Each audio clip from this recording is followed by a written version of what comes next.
Hello बच्चों। Good morning. My name is Sonu Kumar Maurya.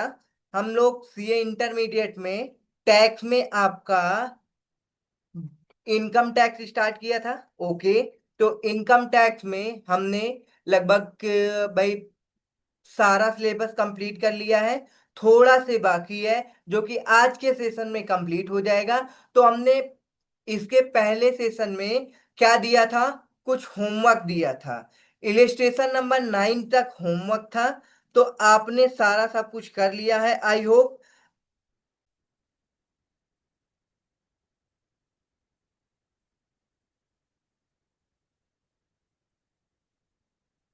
हाँ चलो बेटा शुरू करते हैं, थोड़ा सा नेटवर्क।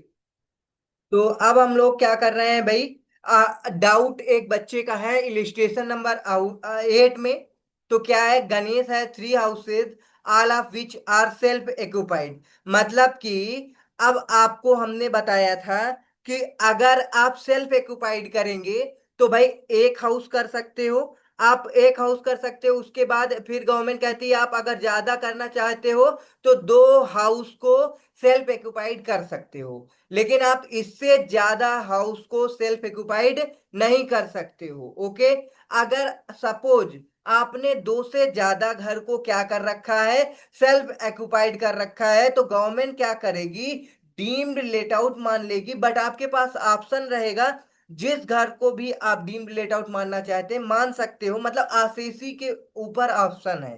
ठीक है ना। जैसे ये मिस्टर गणेश है, इसके पास 3 हाउसेज हैं जो कि सारे के सारे हाउसेस क्या है, सेल्फ एक्यूपाइड हैं। The particulars of the houses for the previous year 24-25 are as under. अब भाई डिटेल्स इसका दे रखा है, हाउस नंबर 1 का दे रखा है, हाउस नंबर 2, हाउस नंबर 3 का। हमें क्या करना है भाई, सारे हाउस की इनकम निकालनी है। मतलब तीनों हाउसेस के अलग अलग भाई आगे लिखेंगे। आगे देखो ये क्या कह रहा है, compute Ganesh income from house property for assessment year 25-26 and suggest, मतलब सजेस्ट करो उसे which house should be opted by Ganesh to be assessed as a self occupied so that his tax liability minimum। देखो, अब आपने मान low income from house property इससे निकाल लिया, इससे निकाल लिया, इससे निकाल लिया। तो एक नॉर्मल भाषा में समझो कि भाई आपको क्या करना होगा। अगर आप लेट आउट करोगे तो भाई आपकी जो लेट आउट से इनकम जनरेट होगी वो टैक्सेबल होगी। तो आप ये थोड़ी चाहोगे कि आपकी इनकम ज्यादा हो। आप तो ये चाहोगे ना भाई कि आपकी इनकम कम हो। मतलब कि अगर आप इसमें ज्यादा है, ठीक है ना, और इसे लेट आउट मानोगे तो ज्यादा वाले में टैक्स पे करना पड़ेगा। ठीक है ना, ज्यादा वाले हाउस में ज्यादा टैक्स पे करना पड़ेगा। तो इससे अच्छा है जिस हाउस में आपका कम रहे, क्या रहे, कम रहे, क्या कम रहे, इनकम कम रहे, उस हाउस को आप क्या मान लो, डीम्ड लेट आउट मान लो। क्या मान लो, डीम्ड लेट आउट मान लो। ओके। तो जब डीम्ड लेट आउट मानोगे तो फिर वो क्या हो जाएगा, आपका टैक्सेबल हो जाएगा। ठीक है। चलो, तो अब हम क्या करेंगे, इन सब की income from house property calculate करेंगे।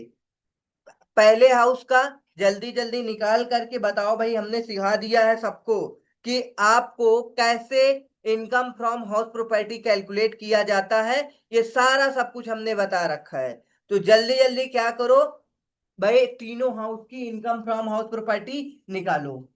चलो, तो अब फर्स्ट हाउस का जैसे हम निकाल दे रहे हैं, सेकेंड हाउस का एक लोग निकाल लो, थर्ड हाउस का एक लोग निकालो। ठीक है ना। तो हम इसमें दे नहीं रखा कि नॉर्मल प्रोविजन को फॉलो किया है या फिर आपका वो डिफॉल्ट रिजीम को। अगर दे रखा होता तो हम लोग क्या करते, अलग अलग रिजीम लगाते उसमें, क्योंकि अब आपको क्या किस रिजीम से सॉल्व करना है, नॉर्मल रिजीम से सॉल्व करना है। चलो, अब पहले हाउस हाउस नंबर 1 का देखो क्या है कि म्युनिसिपल वैल्यू पर एनम दे रखा है 3 लाख रुपीज। तो हम लोग क्या करते थे, म्युनिसिपल वैल्यू और आपका fair rent whichever is higher, 3,75,000। तो ये आपका हायर आ जाएगा, 3,75,000। उसके बाद हम लोग क्या करते हैं, स्टैंडर्ड रेंट लेते हैं। स्टैंडर्ड रेंट ले लिए 3,50,000। इन दोनों का क्या करेंगे, लोअर ले लेंगे। लोअर ले लिए, कितना आया, 3,50,000 आ गया। इसके बाद अब आपको एक्चुअल कितना रेंट रिसीव्ड हो रहा है ये देख लो। कह रहा है date of completion of purchase, मतलब डेट ऑफ कंप्लीशन या परचेज दे रखा है कि आपने 31 मार्च 2000 को घर को क्या किया, या तो कंप्लीट किया या तो परचेज किया है। ओके, कोई दिक्कत नहीं है। अब उसके बाद municipal tax paid during the year 12%। अब रेट दिया है तो म्युनिसिपल वैल्यू में 12% लगा देना। Interest on money borrowed for repair of property during the current year, तो इसमें नील दिया है, तो मतलब कि इंटरेस्ट ऑन बोरोइंग नहीं है, तो डिडक्शन अंडर सेक्शन 24 भी आपको इस हाउस पे नहीं मिलेगा। ठीक है। फिर आगे क्या दे रखा है, interest for current year on money borrowed on April 2017 for purchase of property. तो एक्चुअल कितना दे रखा है भाई, इसमें एक्चुअल रेंट कितना रिसीव हो रहा है। अच्छा, एक्चुअल रेंट नहीं है, तो आप इन दोनों का हायर लिख लो। हायर आपका आ जाएगा 3,50,000। कितना आ जाएगा, 3,50,000। तो अब क्या करोगे भाई, आपका ग्रॉस एनुअल वैल्यू आ गई। इससे आप म्युनिसिपल टैक्स को माइनस कर दो, मतलब कि 3 लाख का 12% निकाल लो, तो आपका म्युनिसिपल टैक्स आ जाएगा। ओके, 3 लाख का 12% अगर आप निकालोगे तो कितना आएगा। कैलकुलेटर अलाउ है तो आप कैलकुलेटर का यूज करके कैलकुलेट कर सकते हो। हम्म। ओके, तो कितना आया था आपका, 36,000। 3 लाख का आपका 12% निकालेंगे तो आ जाएगा 36,000। तो 36,000 क्या करना है आपको, इससे माइनस कर देना है, तो आपका आ जाएगा नेट एनुअल वैल्यू आ जाएगा। नेट एनुअल वैल्यू कितना आ गया, आप इसे माइनस करोगे तो पता चल जाएगा नेट एनुअल वैल्यू।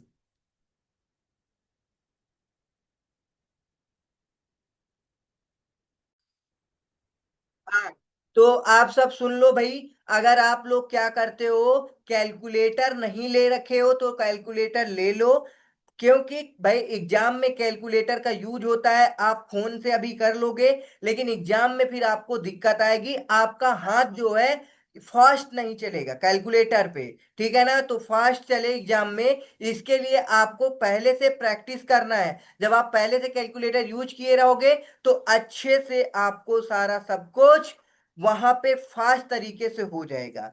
ठीक है ना, तो अब क्या करेंगे भाई, इससे 3,50,000 से माइनस कर दोगे 36,000, तो नेट एनुअल आ जाएगी 3,14,000।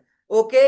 अब अगर कोई डिडक्शन ले रखा है, स्टैंडर्ड डिडक्शन माइनस कर दो। Standard deduction under section 24A and deduction under section 24B। तो बी तो इसमें है नहीं इंटरेस्ट वगैरह, तो आप क्या करोगे, अंडर सेक्शन 24 का 30% इससे और माइनस कर दो। ठीक है, जो आएगा इनकम फ्रॉम हाउस प्रॉपर्टी आ जाएगा। तो इससे 30% माइनस कर दोगे तो 2,19,800 इनकम फ्रॉम हाउस प्रॉपर्टी आ जाएगा। तो ये आया 2,19,800 फर्स्ट हाउस का। अब हम सेकेंड हाउस का बोलेंगे, आप सब लोग कर लो भाई, बिल्कुल आसान ही है। अब सेकेंड हाउस में क्या दे रखा है आपका, रिपेयर एंड मेंटेनेंस का दे रखा है, मतलब कि आप क्या करोगे, इसमें डिडक्शन ले लोगे कितना, रिपेयर एंड मेंटेनेंस का अगर आपने क्या लिया है, इंटरेस्ट, भाई मतलब कि लोन लेकर के इंटरेस्ट अमाउंट केवल कितना अलाउ है, 30,000 ही डिडक्शन इसमें अलाउ होगा, इससे ज्यादा नहीं अलाउ होगा। तो इसको अगर सॉल्व करोगे तो नेट एनुअल वैल्यू आ जाएगी। नेट एनुअल वैल्यू माइनस करने के बाद deduction under section 24A 30%, 30% standard deduction. उसके बाद बी में आप क्या करोगे भाई, 30,000 का मैक्सिमम आपको रिपेयर और मेंटेनेंस का डिडक्शन मिल जाएगा। ठीक है, उसके बाद ये दे रखा है भाई, ये सारा सब कुछ कर लोगे। उसके बाद आप क्या करोगे, म्युनिसिपल वैल्यू माइनस कर दोगे, interest for current year on money borrowed in April 2017, मतलब कि 2017 में आपने क्या किया है, बोरो कर रखा था पैसा, ठीक है ना, फॉर परचेज ऑफ प्रॉपर्टी। तो इंटरेस्ट करंट ईयर का कितना दे रखा है? 175। मतलब हमने आपको बताया था, प्री कंस्ट्रक्शन पीरियड वगैरह कुछ बताए थे ना, तो उससे रिलेटेड है ये। ठीक। तो अब दोनों में डिडक्शन माइनस करना है, तो आप लोग देख लो। ये देखो, हमने पहला सॉल्व करके दिखा दिया है। कितना आया है? 2,19,800 आया है ना। चलो, ये देख लो, हमने भी निकाला था 2,19,800। तो अब समझ में आ गया होगा। अगर नहीं समझ में आया तो दोनों और करा दें। चलो जल्दी जल्दी करा देते हैं। अच्छा, तो इसमें क्या होगा सेकेंड हाउस में? अब सेकेंड हाउस में भी वही सेम करना है। आपको क्या करना, म्युनिसिपल वैल्यू लेना है, 3,60,000 दे रखा है। ठीक है। उसके बाद आपका फेयर रेंट दे रखा है 2,75,000। और हायर अमाउंट आपका आएगा 3,60,000। उसके बाद आपका स्टैंडर्ड रेंट आ जाएगा 3,70,000। अब क्या करोगे, इन दोनों का लोअर ले लोगे। लोअर कितना आएगा? 3,60,000। 3,60,000 आपका लोअर आ गया। ओके। अब आपका एक्चुअल अमाउंट नहीं दे रखा है इसमें भी। तो जब एक्चुअल नहीं दे रखा है, तो आप क्या करोगे भाई? एक्चुअल नहीं दिया ना, तो अब इन दोनों का हायर लेने से आपका क्या आ जाएगा? ग्रास एनुअल वैल्यू आ जाएगी 3,60,000। ओके। 3,60,000 आ गया। अब इससे लेस करोगे क्या? म्युनिसिपल टैक्स लेस करोगे। 8% दे रखा है, तो किस पे 8% लगाओगे? म्युनिसिपल वैल्यू में 8% लगाओगे, तो आपका आ जाएगा भाई 28,800।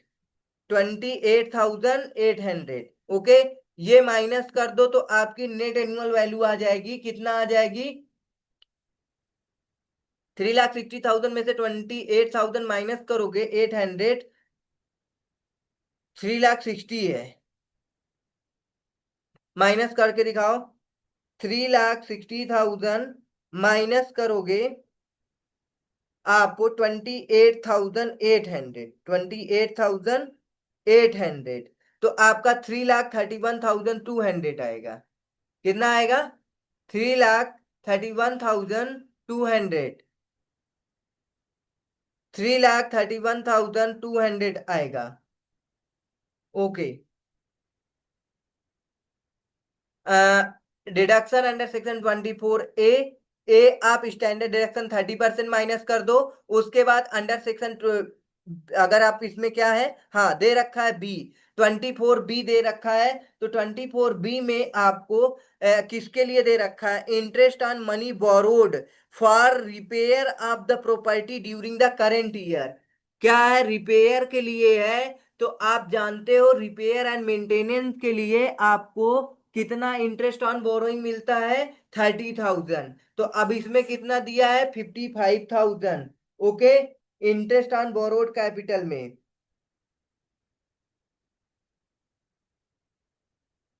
तो ये आपका कितना आएगा?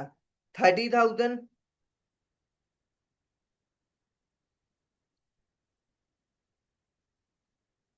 बट आगे एक चीज और याद रखना। आगे आप क्या करोगे? पूरा माइनस कर दोगे। क्यों? भाई अभी आपको नहीं पता कि किसे आप लेट आउट कर रहे हो, क्योंकि लेट आउट में अनलिमिटेड अलाउ होता है। क्या होता है? कोई लिमिट नहीं होती है। ठीक है। तो सबसे पहले आगे इसमें हम क्या करेंगे? 55,000 माइनस करके अपना निकाल लेंगे। तो चलो, माइनस कर दिए। स्टैंडर्ड डिडक्शन आपका आएगा।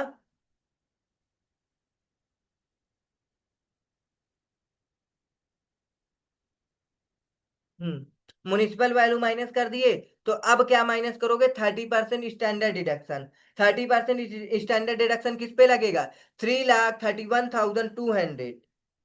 तो इसका 30% निकालोगे, कितना निकल के आएगा? 99,360। ओके, कैलकुलेट कर लेना। 99,360। उसके बाद क्या माइनस करोगे? Deduction under section B. B minus करोगे 55,000। अभी पूरा ले लोगे, क्योंकि अभी ये नहीं पता हम किसको लेट आउट मान रहे हैं। ठीक है ना। अगर हम जिसे लेट आउट मानेंगे उसमें ही पूरा अलाउ होगा। ठीक है। चलो, तो अब हम क्या करेंगे? 55,000 ये माइनस कर देंगे 99,360। टोटल करके माइनस कर दो आप 3,31,200। तो आपका कितना आ जाएगा? 1,76,884।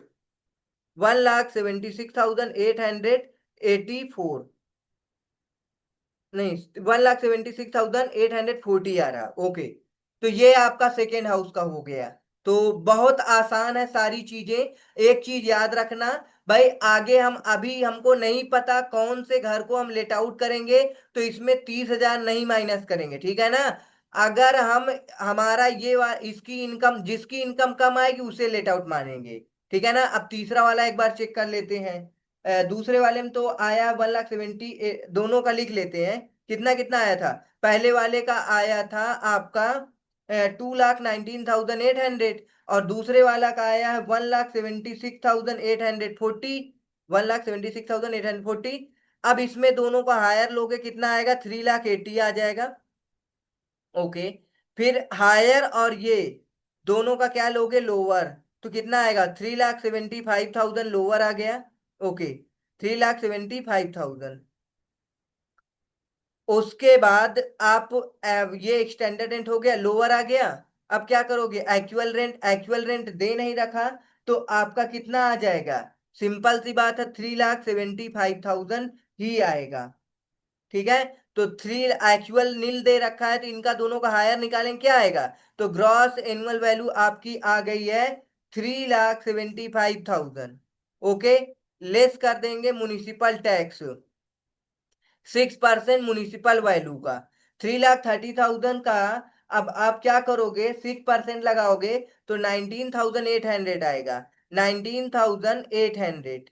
ओके, ये माइनस कर दिए, तो आपका नेट एनुअल वैल्यू आ जाएगा। नेट एनुअल वैल्यू आपकी आएगी 3,55,200। 3,55,200। ओके, ये आ गया।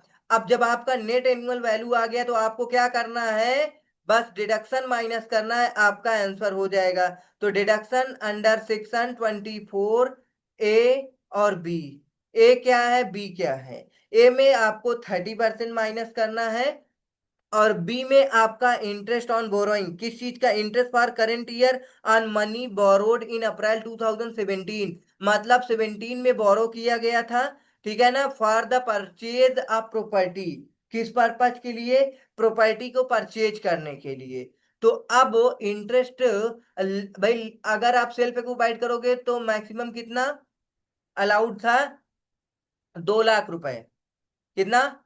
सेल्फ एक्युपाइड के केस में 2 लाख रुपए। तो भाई लिमिट से ऊपर भी नहीं है, तो अभी हमको कोई टेंशन भी नहीं है कि ये वाली हाउस को हम लेट आउट मान रहे हैं या फिर सेल्फ एक्युपाइड मान रहे हैं, ठीक है। तो अब क्या करेंगे? इसमें से दोनों को माइनस कर देंगे। पहला तो 30% इससे माइनस करो, दूसरा 1,75,000 माइनस कर दो। ओके, ये दोनों माइनस करने के बाद 30% निकालोगे, तो आपका आ जाएगा 1,06,560। 1,06,560, ठीक। इन दोनों को माइनस कर दो तो 73,640 आ गया, ठीक है। अगर हम देखेंगे तीनों में से सबसे कम house property, income from house property किसका है? थर्ड हाउस का। तो भाई आपका हाउस नंबर थर्ड को हम क्या मानेंगे? डीम्ड लेट आउट मानेंगे। क्यों डीम्ड लेट आउट मानेंगे? क्योंकि आप अगर इसे क्या करते हैं, डीम्ड लेट आउट मानते हैं, तो आपकी इनकम कम है, आपको टैक्स कम पे करना पड़ेगा। अगर इनकम ज्यादा वाले को लेट आउट मानोगे तो टैक्स ज्यादा पे करना पड़ेगा। तो सिंपल सी बात है, तीनों हाउसेज में आपका थर्ड हाउस को हम क्या मानेंगे? लेट आउट मानेंगे। ओके, लेट आउट मान लेंगे। तो अब हमारे पास क्या है ऑप्शन? भाई हम तीनों में से कौन से को भाई आगे भाई हमारे पास तीन केस बनेंगे, देखो। पहला केस बनेगा इस तरीके से, हमने तीनों प्रॉपर्टी का इनकम फ्रॉम हाउस प्रॉपर्टी निकाल लिया है ना। तो अब हम क्या करेंगे, देखो। चलो, थर्ड वाले में इनकम फ्रॉम हाउस प्रॉपर्टी कितना आया है ये बताओ बस। पर थर्ड वाले में आपका आया था 73,640। तो अब आपके पास सबसे पहले house one, house two, house three, ठीक है। हम क्या करते हैं? ऑप्शन हमारे पास है, इन दोनों को क्या करें, सेल्फ एक्यूपाइड मान ले। सेल्फ एक्यूपाइड मान लिया, उसके बाद थर्ड वाले को लेट आउट मान ले। तो हम कैलकुलेट करेंगे अपनी क्या, टैक्स लायबिलिटी जो भी है, या फिर टैक्सेबल इनकम। फिर हम क्या करेंगे, option two, house property two मतलब हार्ड बन रहा है। House property two, house property three को हम क्या मानेंगे, सेल्फ एक्यूपाइड। उसके बाद हाउस प्रॉपर्टी वन को क्या मानेंगे, लेट आउट। उसके बाद ऑप्शन है house property third and house property first को क्या मान लेंगे अपना, सेल्फ एक्यूपाइड। तो ऑप्शन नंबर मतलब कि हाउस नंबर सेकेंड को हम क्या मानेंगे, लेट आउट मानेंगे। तो इस तरीके से हमारे पास कितने ऑप्शन बनेंगे, तीन ऑप्शन। फर्स्ट ऑप्शन हम क्या करेंगे, हाउस नंबर वन टू को वो सेल्फ ऑक्युपाइड, थर्ड को लेट आउट। फिर ऑप्शन नंबर टू में हम क्या किए, सेकेंड और थर्ड को सेल्फ ऑक्युपाइड, सेकेंड को थर्ड सॉरी फर्स्ट को लेट आउट। फिर हमने सेकेंड को लेट आउट, इन दोनों को डीम्ड सॉरी सेल्फ ऑक्युपाइड। तो अब हम लोग क्या करेंगे, ऐसे तीन केस बनाएंगे, ठीक है ना। तो जब हम तीसरे को लेट आउट करेंगे, तो आप जानते हो तीसरे को लेट आउट करने पे आपका क्या होगा। चलो, ये इंपॉर्टेंट है, लेंदी भी नहीं, मतलब आसान बहुत है, थोड़ा सा प्रोसेस ज्यादा रहते हैं क्योंकि सारे हाउसेस का इनकम फ्रॉम हाउस प्रॉपर्टी निकालना होगा। फिर हमको क्या हो करना होगा, तीन केस मानेंगे। पहला केस हमने क्या किया, इस हाउस को, हाउस नंबर वन को क्या कर दिया, सेल्फ एक्यूपाइड कर लिया। सेल्फ एक्यूपाइड कर लिया, ओके, कोई दिक्कत नहीं है। फिर हाउस प्रॉपर्टी थर्ड सेकेंड को हमने अगर सेल्फ ऑक्युपाइड मानेंगे, तो आप जानते हो कि उसमें डिडक्शन आपको कितना मिलेगा, 30,000 का ही मिलेगा, ठीक है ना। जो आपने नेट एनुअल वैल्यू निकाला होगा, नेट एनुअल वैल्यू कितनी निकल के आई होगी इसमें, नेट एनुअल वैल्यू 3,31,200 आया था। हाउस प्रॉपर्टी टू में नेट एनुअल वैल्यू आई थी 3,31,200, ठीक है ना। तो अब आपको क्या करना होगा भाई, इससे हम आपने माइनस किया हो स्टैंडर्ड डिडक्शन 30%, वो तो सही है। लेकिन आपने जो ये 55,000 पूरा माइनस कर दिया, ठीक है ना। तो अब हाउस प्रॉपर्टी टू को सेल्फ एक्यूपाइड किया है, तो सेल्फ एक्यूपाइड के केस में 30,000 का डिडक्शन मिलेगा। ओके, जब 30,000 का डिडक्शन लोगे, तो आपकी इनकम क्या हो जाएगी भाई, ज्यादा हो जाएगी। ज्यादा होगी कि नहीं होगी। तो अब इनकम फ्रॉम हाउस प्रॉपर्टी कितना आएगा,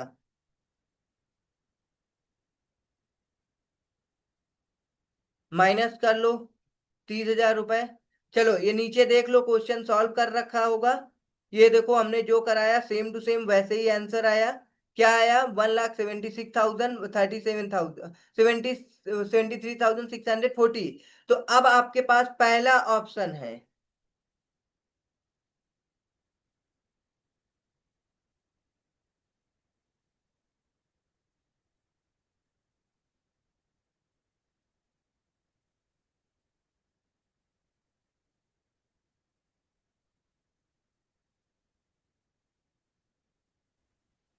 अच्छा। हाँ, तो अब आपके पास ऑप्शन हमने बता दिया था, house property one, house property two, इन दोनों को सेल्फ एक्यूपाइड मान लो। और ऑप्शन नंबर थर्ड आपका हाउस प्रॉपर्टी थ्री को लेट आउट कर दो। एक ऑप्शन ये हो गया भाई, ये ऑप्शन नंबर वन है। Second option house property one, house property two, house property three. तो आप क्या करो भाई, इसको आप क्या कर दो, लेट आउट कर दो, इन दोनों को क्या कर दो, सेल्फ एक्यूपाइड कर दो। फिर आपका ऑप्शन नंबर थर्ड बनेगा, क्या ऑप्शन नंबर थर्ड बनेगा भाई, और इसमें आप क्या कर सकते हो, अब लेट आउट किसको करोगे, सेकेंड वाले हाउस प्रॉपर्टी को। हाउस प्रॉपर्टी वन को सेल्फ एक्यूपाइड, और हाउस प्रॉपर्टी टू को आप लेट आउट कर दो, हाउस प्रॉपर्टी थ्री को आप क्या कर दो, सेल्फ एक्यूपाइड कर दो। चलो देखो, हमने पहले वाले में किसको लेट आउट किया भाई, पहले वाले में हमने थर्ड हाउस को लेट आउट किया, ठीक है ना। ओके।